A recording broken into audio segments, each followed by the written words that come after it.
အားလုံးကိုမင်္ဂလာပါဒီဗီဒီယိုမှာတော့မြတ်စွာဘုရားဟောတော်မူထားတဲ့ပိဋက၃ပုံထဲမှာသုတ်တံပိဋကအင်္ဂုတ္တရနိကေ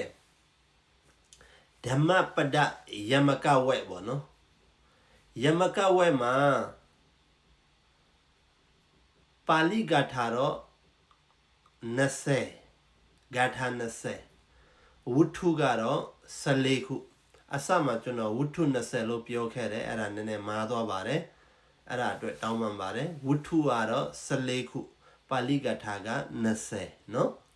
ဆိုတော့ဝတ္ထုက14ပုံရှိတယ်ဒီနေ့ဂါထာနံပါတ်3နဲ့4ဂါထာ2ပုဒ်ရှိတယ်ဒီဝတ္ထုမှာကျတော့ဝတ္ထုနံပါတ်3ဂါထာနံပါတ်3နဲ့4ဒီဂါထာမှာတော့ဒီဝတ္ထုမှာတော့မြတ်စွာဘုရားအဓိကဆုံးမချင်တာကဘာလဲဆိုတော့ယံညိုထားမှုပေါ့နော်ယံညိုထားရင်ပင်ပန်းတယ်ပေါ့နော်ယံညိုမထားရင်မပင်ပန်းဘူးပေါ့ယံကိုယံကမအောင်နိုင်ဘူးနော်ယံကိုမေတ္တာနဲ့အောင်ရတယ်အဲ့ဒါကိုမြတ်စွာဘုရားဟောချင်တာဖြစ်ပါတယ်အဓိကပြောရမယ်ဆိုတော့စိတ်ပိုင်းဆိုင်ရာမှာပဲရှိနေပါတယ်ကျွန်တော်တို့အခုစိတ်ကိုဆုံးမတဲ့အပိုင်းပဲဖြစ်ပါတယ်ယမကဝဲမှာနော်ဝတ္ထုမန္တမယကစိတ်နဲ့ပတ်သက်ပြီးမှဟောထားတာဖြစ်ပါတယ်ဒီရေတံမှုကဒီတိုင်းပဲကင်လိုက်ခဏလေးကင်လိုက်ရင် तू ကမလေးဘူးတဏှာကြီးတောက်လျှောက်ကင်မယ်ဆိုရင်လေးလာတယ်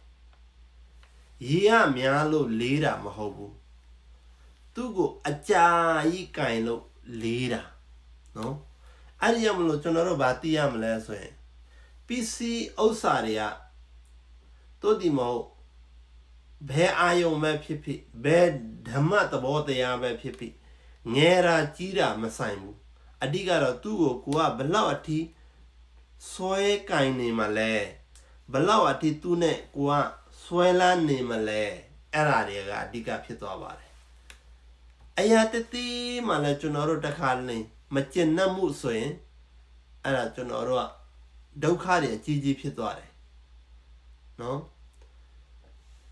ကိစ္စတတိလေးကိုလည်းကျွန်တော်တို့ကနှလုံးမသွင်းတတ်ရင်ဆွဲလာရင်အဲ့လိုပဲအဓိကကျွန်တော်တို့ကဒီရေတံမှုကတတိလေးပဲဒါပေမဲ့ဒီရေတံမှုကိုအကြာကြီးကင်လိုက်ရင်လေးလာတယ်ညောင်းလာတယ်ထိုကဲ့သို့ပါပဲနော်ဘယ်အရာမဆိုကျွန်တော်တို့ကသူ့ပေါ်မှာဘလောက်တွေ့ကတ်နေမှလဲဆိုတာပဲအဲ့ဒီအရာကိုကျွန်တော်တို့ကဘလောက်အကြာကြီးဆွဲလာနေမှလဲကင်စုပ်ကင်နေမှလဲကျွန်တော်တို့စိတ်ထဲမှာမြန်လေးဆွန့်လိုက်ရင်စိတ်ထဲကနေမြန်လေးဆွန့်လိုက်ရင်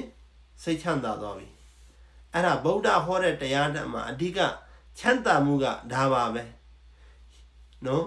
ရှိဒုက္ခနဲ့မရှိဒုက္ခဆိုတာကျွန်တော်တို့ပြောလို့ရှိတဲ့စကားမရှိဒုက္ခအားလည်းဒုက္ခပဲရှိတာအားလည်းဒုက္ခပဲ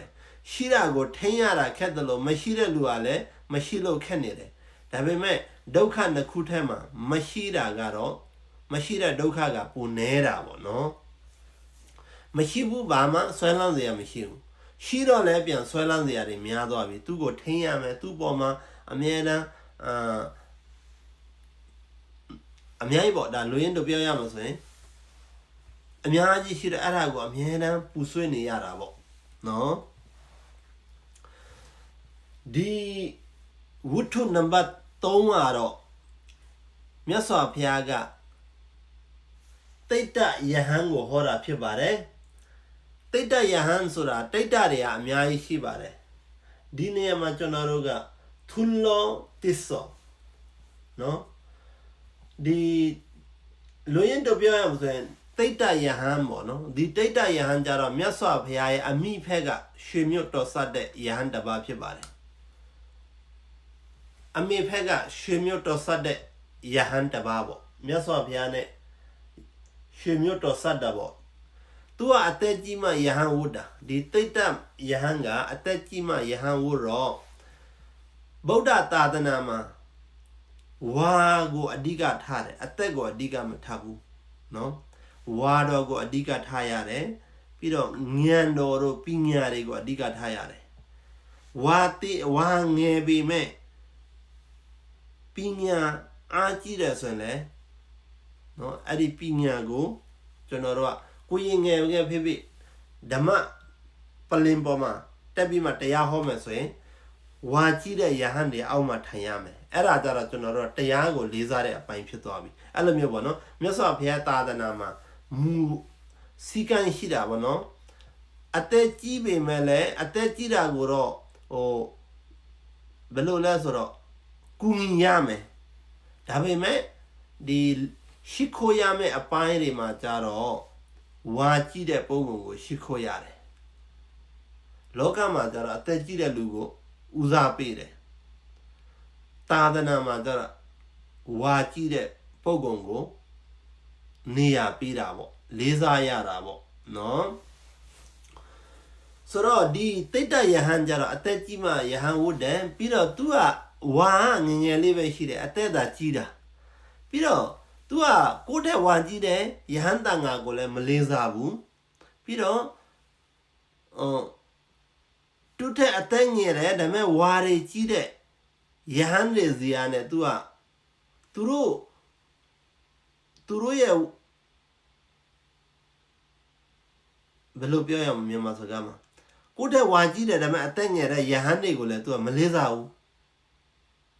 အဲ့လိုမျိုးပေါ့ပြီးတော့ပြောတယ်နေတော့ဒါမလို့ဟိုကမလို့ဆိုဆရာလှုပ်ချင်တဲ့သဘောမျိုးဒီတိတ်တယဟန်ကအဲ့ဒါနဲ့ယဟန်တွေကဆုံးမတာပေါ့ဘုရားသာသနာမှာဒီလိုမလုပ်ရဘူးကျွန်တော်တို့မြန်မာစကားနဲ့ဆိုဦးစင်ကြီးအသက်သာကြီးတာဦးစင်ကြီးကိုယ့်ထက်ဝါတော်ကြီးတဲ့ယဟန်တွေကိုလေးစားရမယ်နော်သူတို့ကိုရှိခိုးရမယ်အဲ့လိုမျိုးဆုံးမတဲ့အချိန်မှာဒီယဟန်ကမကြိုက်တော့မြတ်စွာဘုရားစီမှာသွားပြီးမှဟိုလှုပ်လိုက်တာပေါ့တိုင်တာပေါ့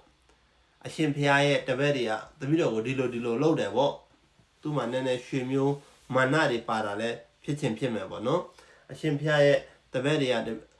တခြားရားနေတပည့်တော်ကိုဒီလိုပြောတယ်ဘုရားဆိုရင်မြတ်စွာဘုရားစီမှာသွားတိုင်တော့မြတ်စွာဘုရားကပါဠိကထာနှစ်ပုံနဲ့ဒီတိတ်တယဟန်နဲ့တကွတခြားယဟန်တွေကိုတရားဟောတော်မူတာပေါ့နော်ပါဠိကထာနှစ်ပုဒ်ကိုဟောတော်မူပါတယ်အဲ့ဒီပါဠိကထာနှစ်ပုဒ်ကတော့ဗာလဲဆိုတော့ဒီမှာပြောပြမယ်နော်ကျွန်တော်လည်းအကလုံးအလူရတာတော့မဟုတ်ဘူးပေါ့နော်အကိုချီမမ်အဝဒီမမ်အဂျီနီမမ်အဟာစီမေယေချတမ်ဥပနိုင်ဟန်တေဝေရမ်တေသမ်နသမတိပထမပါဠိကထာမှာကြတော့ဘယ်လိုဟောထားလဲဆိုရင်အတိပ္ပယ်ဘယ်လိုလဲပထမပါဠိကထာသူကငါးကိုငင်းဆိုတယ်သူကငါးကိုဆဲဆိုတယ်သူကငါးကိုနှိပ်စက်တယ်သူကငါးကိုအနိုင်ယူတယ်သူကငါပစ္စည်းကိုယူသွားတယ်စာတိအဖြစ်ပေါ့အဲ့လိုမျိုးရံညိုစိတ်နဲ့နော်အဲ့လိုမျိုးရံညိုစိတ်ကိုကိုယ့်ရဲ့စိတ်မှာဆွဲထားမယ်ဆိုရင်တဲ့ကိုကဒုက္ခရတယ်တဲ့မြတ်စွာဘုရားပြောတာအဲ့လိုမျိုးရံညိုမထားကောင်းဘူးလို့ဟောတော်မူပါတယ်ပထမမှာတော့အဲ့လိုမျိုးရံညိုထားရင်ဘာဖြစ်လဲစိတ်မငြိမ်ချမ်းဘူးတဲ့သူကငါ့ကိုဆဲဆိုတယ်ကျွန်တော်တို့ရှိတယ်လေအဲ့ဒီလူကငါ့ကိုဒီလိုပြောတာဟိုအရင်တော့ဒီလူကငါ့ကိုဒီလိုစိတ်နာအောင်ပြောတာငါ့ကိုဒီလိုဒုက္ခပေးတာဆိုတော့ကျွန်တော်တို့ရံညိုတွေထားကြတယ်မဟုတ်လားထိုကဲ့သို့ပါပဲအဲ့လိုမျိုးရံညိုထားတဲ့ပုဂ္ဂိုလ်ကဘယ်တော့မှစိတ်မချမ်းသာဘူးတဲ့ဒုတိယပါဠိကထာကဘာလဲဆိုတော့တိတ်တော့မကွာပါဘူးဒုတိယပါဠိကထာမှာရံညိုအဲ့လိုမျိုးရံညိုမထားတဲ့ပုဂ္ဂိုလ်ကြတော့စိတ်ချမ်းသာတာပေါ့စိတ်ကငြိမ်းချမ်းတယ်ပေါ့နော်အဲ့လိုမျိုးငြိမ်းချမ်းခြင်းသူကငါ့ကိုဒီလိုလုပ်တယ်သူကငါ့ကိုဆဲဆိုတယ်သူကငါ့ကိုငင်းဆဲတယ်သူကငါရဲ့ပစ္စည်းကိုယူသွားတယ်သူကငါ့ကိုဒုက္ခပေးတယ်ဆိုရင်မှအမြဲတမ်းအဲ့ဒါကိုတွေးရင်းနဲ့မဆွဲလန်းပါနဲ့အဲ့လိုမျိုးဆွဲလိုက်ရင်ဒုက္ခရတယ်မဆွဲလိုက်ရင်ဒုက္ခမရဘူးစိတ်ငြိမ်းချမ်းတယ်လို့ပဲဒီပထမဂါထာမှာကြတော့ဆွဲလိုက်ရင်ဒုက္ခရပုံဒုတိယဂါထာမှာကြတော့ မဆွဲလိုက်ရင်ချမ်းသာရပုံကိုဟောတော်မူတာဖြစ်ပါတယ်